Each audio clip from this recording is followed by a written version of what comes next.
settling an 18-year-long battle that rages on. At issue, compensating the now thousands of rescue workers from 9/11 who are still waiting for help from Washington. Jon Stewart says Rand Paul is making things difficult. Rand Paul says Jon Stewart is making things up.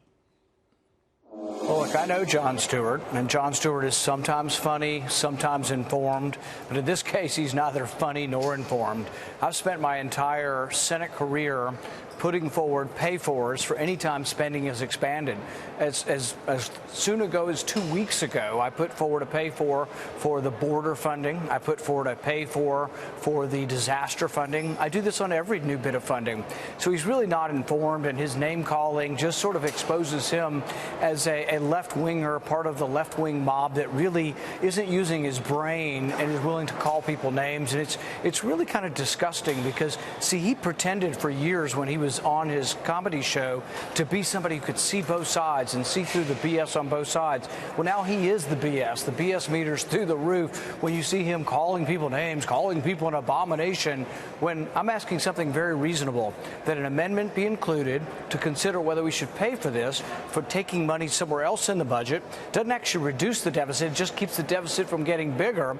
It's a very reasonable thing. I've done it dozens and dozens of times, including on the tax bill. The left-wing mob says, oh, but you're for tax cuts, but you're not for doing anything to offset the tax cuts. There's something called PAYGO, and I was the leader in trying to keep that in the tax bill. It was in the tax bill when we passed it and was later taken out of the tax bill over my objections. So the whole thing is misrepresented. But did you vote for that when it was taken out? I mean, or was it too late? I mean, their argument that they've been making is that you were okay paying for tax cut, but not this stuff. Right. But they're misinformed, and they're either liars or misinformed. When we passed the tax bill, the PAYGO provision was in the tax bill. So as we passed the bill, the next instruction should have been by the end of the year, we would have had to cut spending. In a subsequent bill, they went ahead and got rid of the PAYGO rules in some big, enormous spending bill. I objected to it, and I forced an amendment vote on it, and only 9 people voted with me. But when I voted for the tax bill, it actually had provisions in it that says you'd have to cut spending if there's any less revenue. But the left-wing mob doesn't care about the truth. Jon Stewart doesn't care about the truth. It's all about me, Jon Stewart. Look at me, I'm on TV. But here's the thing. Do you regret that tax bill vote then, Senator, given what happened on the PAYGO thing? No, because I voted for a tax bill with the PAYGO provision but in it. Now knowing that they took that out after you regret that vote. I regret that 91 of my colleagues voted to take PAYGO out when I didn't, but you shouldn't blame me for that. The other thing about the tax bill that the left won't tell you is, guess what? When we cut corporate tax rates, we got more revenue. Art Laffer was right. Supply-side economics works. You lower tax rates, and you can sometimes get more revenue.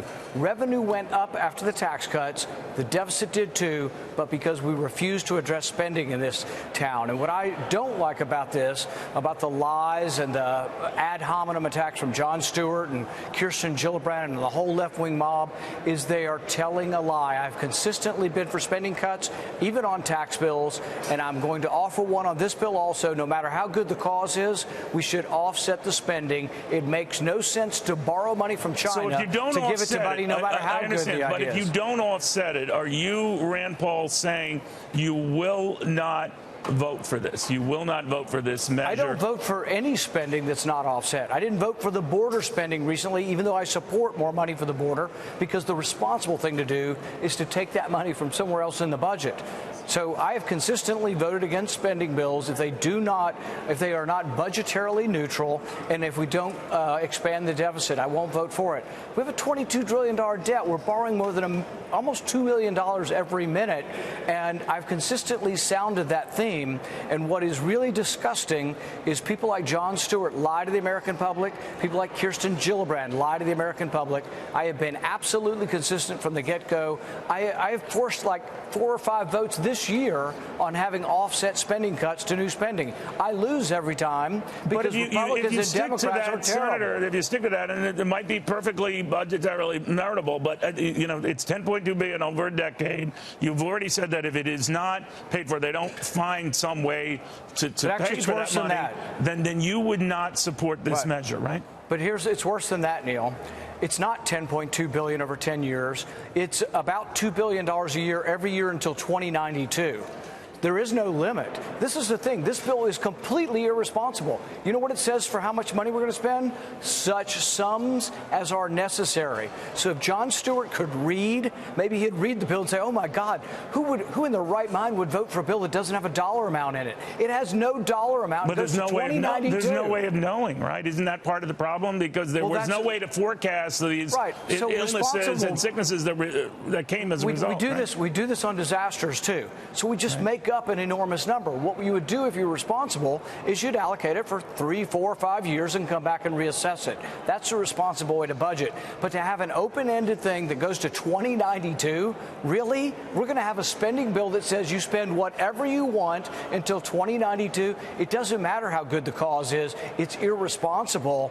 And really, people need to wake up and not be so sort of overwhelmed by celebrity that they take out-and-out falsehoods and ad hominem attacks from really a gutter snipe like Jon Stewart. All right, but you know, people are dying more than they thought as a result, and they're getting money. And they're getting money, Neil. Are you satisfied with that it could stop? That this doesn't happen, it's going to stop? See, this is the false narrative that Jon Stewart and Kirsten Gillibrand want you to believe. There's $2 billion in the fund, and as we speak, payments are going out every day. We've given $12 billion. This isn't a stingy country. This isn't a country who forgot the 9/11 heroes or the firemen. This is a country that's already paid $12 billion to those people who both died and have died since then. This is a country that will continue to do more, but we shouldn't completely lose our head and say, oh, well, it's a good cause, so we really shouldn't have any budgetary restraints. That is but there are, whatever your cause, right, Senator, there are no budgetary. This president is presiding over what will be the second $2 trillion deficit in a row. No one seems to be watching the till, right? Except for me, and I continue to watch it no matter how good the cause is. I say, if you want to spend new money, find waste elsewhere in a $4.2 trillion spending budget. It's everywhere. How about the $300,000 we spent on Japanese quail to see if they're more sexually promiscuous on cocaine? How about the $2 million we spent studying whether or not if someone sneezes on the food in front of you at the cafeteria, whether you're more or less likely to get the food? That runs throughout the budget, and until you're willing to cut that kind of stuff out to pay for something more important like the 9/11 victims, you're not doing your job. Just to add it on and borrow it is inexcusable. It's wrong, and it really is what's wrong with Washington, is that everybody fears people like Jon Stewart will say, you lack humanity. People fear that, and they fear that celebrity, so they're unwilling to stay up and speak truth to lies, and that's what I'm willing to do. Even leaving Jon Stewart out of it, I mean, a lot of these, those who acquired these illnesses and other sicknesses that come with this, they're going to have a hard time understanding your attention to the budget and deficits that they see running out of control, and they're going to go back to you and Senator Mike Lee and say, you stop this for me, something that could help me. Actually, even that's a lie, Neil. The bill's going forward. Because Mike Lee and I stood up on principle, guess what? They're going to give us our amendments. I've just come from the floor. Our amendments are going to be voted on next week, and we'll have a vote. But the American people will get to see who doesn't care about the debt. This will pass, in other words. No, we will vote and we will lose. There's only about 10 to 15 people in the Senate who care about the deficit. So my what I mean is this will, what Jon Stewart and John Field and others are arguing for, it's ultimately going to happen. It's going to pass, yes, and it's going to get a vote on. So when they argue and they bellyache and say, oh, he's blocking the bill. No, I'm trying to have a debate in our country about whether or not deficits matter and whether or not we should offset new spending. And I think I should be commended and loudly cheered for being one of the few fiscally responsible people up here. And I think we ought to set the record straight, because Jon Stewart can't just have a free pass to lie to people, think he's a celebrity and think facts don't matter. Look, the left wing every day is accusing Donald Trump of not adhering to the facts. Here's Jon Stewart making up his own set of facts so he can feel good about himself, and we shouldn't let it stand. Let me switch real quickly to the Iranian Foreign Minister, Javad Zarif.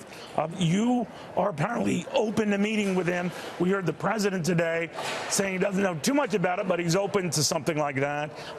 What do you expect to come of that? I think diplomacy is a good idea, and I think that if sanctions are to work, you also have to talk about removing them. So I think the discussion now, since we have maximum pressure on and maximum sanctions on Iran, now we have to say, what would we be willing to remove them for? What type of behavior would we be willing to remove them for? I think there is a possible opening that Iran would sign an agreement saying that they won't develop a nuclear weapon, ever. That would be a huge breakthrough. I think President Trump is one of the few people who actually could get that deal, and he'll get it because he's strong and he's showing maximum pressure, but he's also willing to talk. This is a president who's willing to talk to Kim Jong-un from North Korea. It's a president who's also offered to meet with the Iranians. I hope it will take place. I hope there will be diplomacy. And once again, I'm fighting to try to prevent war, and I think that should be something that's commended, not excoriated. Senator, you mentioned the president. I'd be remiss if I didn't get his clarification today, or attempted clarification, of comments made at a North Carolina rally last night, where when referring to Congresswoman Ilhan Omar, Minnesota, the Somalia native who came to this country in her childhood, go back, that he was trying to tamp that down, and he regrets what happened. What did you think?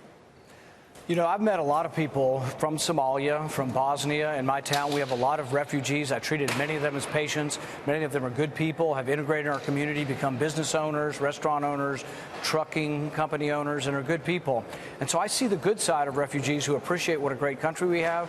I've been disturbed, and I talk to people every day who are worried about how Omar just bashes our country and says it's terrible. She wanted justice. She came here. We provided for her. We gave her all kinds of benefits when she came to this country. She was elected to Congress, which is an enormous privilege that was given to her. And yet she continues to bash our country as being this terrible, awful, no good, rotten place. And I kind of side with the president on this, that I do think she needs to be called out, and her constituents will ultimately have to decide whether they want somebody who really just kind of hates the place that gave her all these great things, or whether she does appreciate really a lot of good things about our country. Do you think the president just chose the wrong words, or do you go as far as some Democrats do, that he's a racist? No, I didn't see anything racist in it. A racist comment is when you refer to somebody based on the color of their skin. I think he referred to the content of their speech. And so if we're going to live in a society where you cannot criticize someone because of the color of their skin, because any criticism of someone of a different race would be called racist, we live in a world of such political correctness we're never getting anywhere. Look, I'm opposed to the socialism that AOC is promoting, and Omar, and Tlaib. I'm opposed to all of that. It has nothing to do with the color of their skin, but I can't call them out for their socialism or for their ungratefulness to our country because of the color of their skin. No, I think the left wing went crazy on the president, and they do on everything, and it's mob rule. Mob rules Twitter, mob rules Facebook, and they're trying to squelch any kind of dissension or any kind of pushback from the right. All right, that was Senator Rand Paul. His counterpart, Mike Lee of Utah, just announcing that they have gotten unanimous consent for a vote on 2 amendments and final passage of the 9/11 Victims Compensation Fund. This includes offsets for the $10.2 billion this will cost over the next decade. That feature will likely be voted down, but the votes are there to approve the compensation fund extension in a matter of days. We'll keep you posted.